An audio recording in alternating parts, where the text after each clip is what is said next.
report. Rumor report. This is the Rumor Report. Talk to him. With Angela Yee on The Breakfast Club. So Drake is now a vegetarian. He revealed that he is no longer eating meat.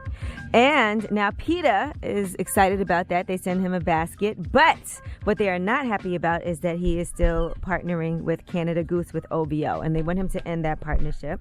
First of all, how do we know them real goose feathers and them Canada gooses? According to PETA, they said Canada Goose is a cruel company. And they said animals need love.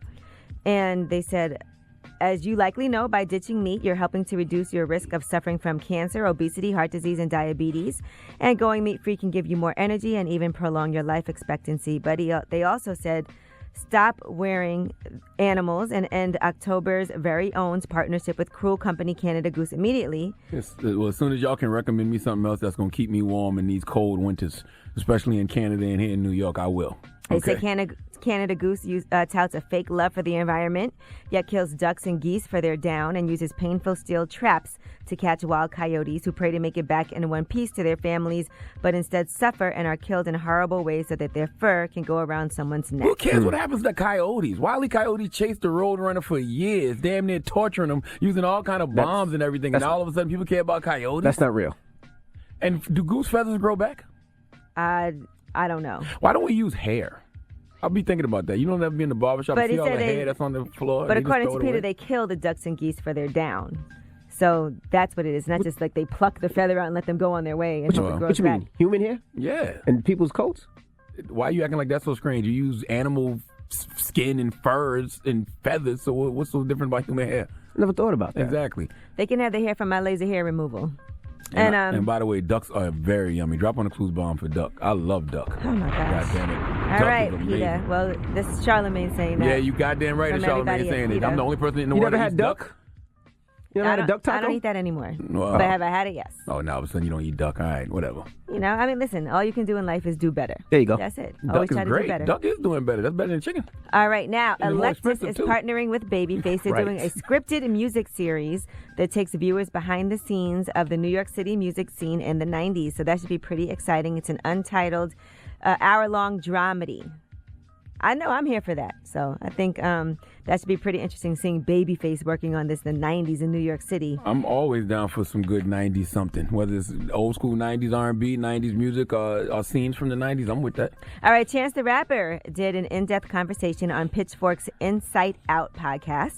And amongst the things that he talks about on this podcast is writing for Saturday Night Live. Here's what he had to say, and it has to do with Kevin Hart. Me and one of my best friends, we wrote 4 pieces for Saturday Night Live. 2 of them actually made it to air. One of them was the Steve Harvey Family Feud sketch. And the other one was the Batman Thanksgiving sketch. But then Kevin Hart had to try and come on 2 weeks later and reproduce my sketch, but with Batman as a black man in a routine police stop, who at the end gets arrested for actually having cocaine. To which I say, where's the political statement? All right, now he goes on to talk about a movie that he has, I guess, that he's planning to sell to Netflix. Check it out. But imagine 5 stages, imagine a concert, imagine filming it, imagine miking up 5,000 fans to sing along with you. I made this thing and I asked my team, tell me get it done, and they made it, they got it done. And we filmed it, and then the plan was to sell it to Netflix. But yeah, we made a movie. I don't know what's going to happen to it. No, Chance the Rapper, you cannot, because you tweeted out a couple weeks ago that you were standing with Monique. But you talking about selling the show to Netflix, okay? Monique asked you to stand with her and boycott Netflix. So if you standing with Monique, I want you to have that same energy when it comes to selling shows to them. Well, he said that was the plan. That doesn't mean that's what he's going to do now. So I guess originally when he filmed it, the plan was to sell it to Netflix. But maybe now might take it to another network, you standing with Monique. That's not God's plan anymore. That's right. You standing with Monique, so you can't sell it to Netflix. Well, he made a point about Monique as well in this podcast, and actually black women and wanting equality for everyone. So here's what he said. I see how deeply embedded racism is and sexism and vice versa. I can't really call myself free or feel like I am liberated unless black women are liberated. And so I can't feel like I'm doing my part or speaking for people if I'm not speaking for black women, because they just getting the short end of the stick, yo.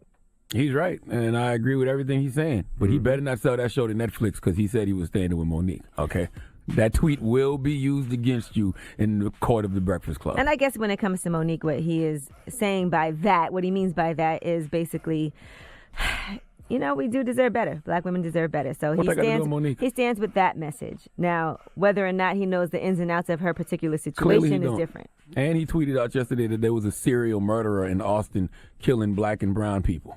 Which was a very socially irresponsible tweet. Okay, he should have said it was a serial bomber in Austin, Texas. That's what he meant. That may be. Nah, it's not about what you meant. We got to stop doing that. It's not about what you meant. I think people knew what he meant. No, he said it was a serial murderer in Austin, Texas, targeting black and brown people. He should have said it's a serial bomber in Austin, possibly targeting black and brown people. That's what he should have said. That's what he meant. We like, knew what he meant, man. Like we got to stop. It's not about what you meant no more. It's about what you say. Were the people who were killed, were they black and brown? Yes, people? Not all of them. I don't know. There's only two people that get killed. Two of them were black. One was Latino, and the other two that were injured were white. They were workers at the FedEx place, I thought. No, the other two were injured in a predominantly white neighborhood when they tripped. It was a tripwire. Tripwire. Yeah. All right, I'm Angela Yee, and that is your Rumor Report. The Breakfast Club. Every weekday morning. Tune in